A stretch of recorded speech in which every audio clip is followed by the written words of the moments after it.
वो स्त्री क्या है? रत्न ही है। उसके तो सभी अंग बड़े मनोहर हैं। अपनी दिव्य क्रांति से दिशाओं को प्रकाशित कर रही है।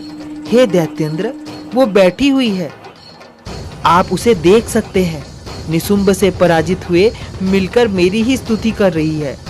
श्री पार्वती जी के शरीर कोश से श्री अंबिका जी का प्राकट्य हुआ। इस कारण सारे संसार में कौशिकी नाम से प्रसिद्धि हुई। इस प्रकार जब कौशिकी प्रकट हुई तब श्री पार्वती जी के रूप में काली हो गई। हिमालय में रहने के कारण इनका नाम कालिका नाम विख्यात हुआ। उसके अनंतर शुंभ निशुंभ के नौकर चंड तथा मुंड ने वहां आकर उस अंबिका देवी को देखकर, जो उस समय परम सुंदरता धारण की हुई थी, उन दोनों ने शुंभ दैत्यों को जाकर कहा कि हिमालय को अपनी क्रांति से प्रकाशित करती हुई परम सुंदर स्त्री वहां बैठी है। वैसा उत्तम परम सुंदर रूप किसी ने भी कहीं देखा ना होगा। हे असुरराज, वो देवी कौन होगी?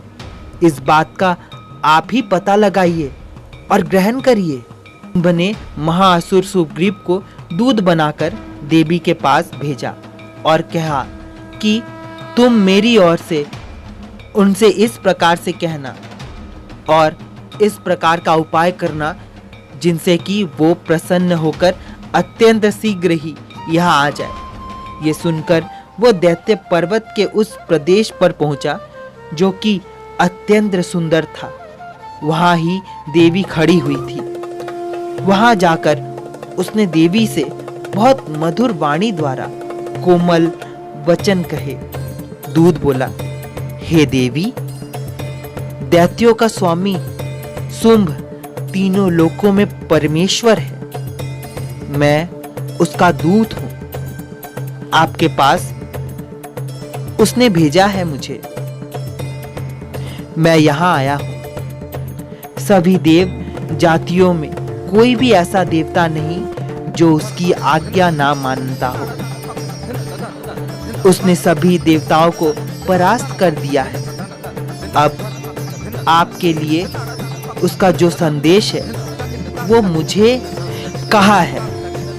उसने कहा, सारे तिलों मेरी हो चुकी है।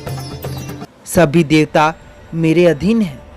सभी यज्ञ भाग पृथक पृथक कह करके मैं ही पा रहा हूं। त्रिलोक भर में उत्तम सभी रत्न मेरे अधीन हो चुके हैं।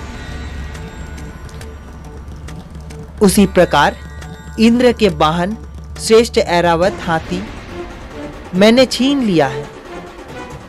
देवताओं ने क्षीर समुद्र से उत्पन्न उच्च श्रेष्ठ नामक अश्वरत्न प्रणाम करके मुझे भेंट कर दिया है। और भी जितने देव गंधर्व एवं नागों के पास रत्न रूप वस्तुएं थी, वे सबकी मेरे पास है।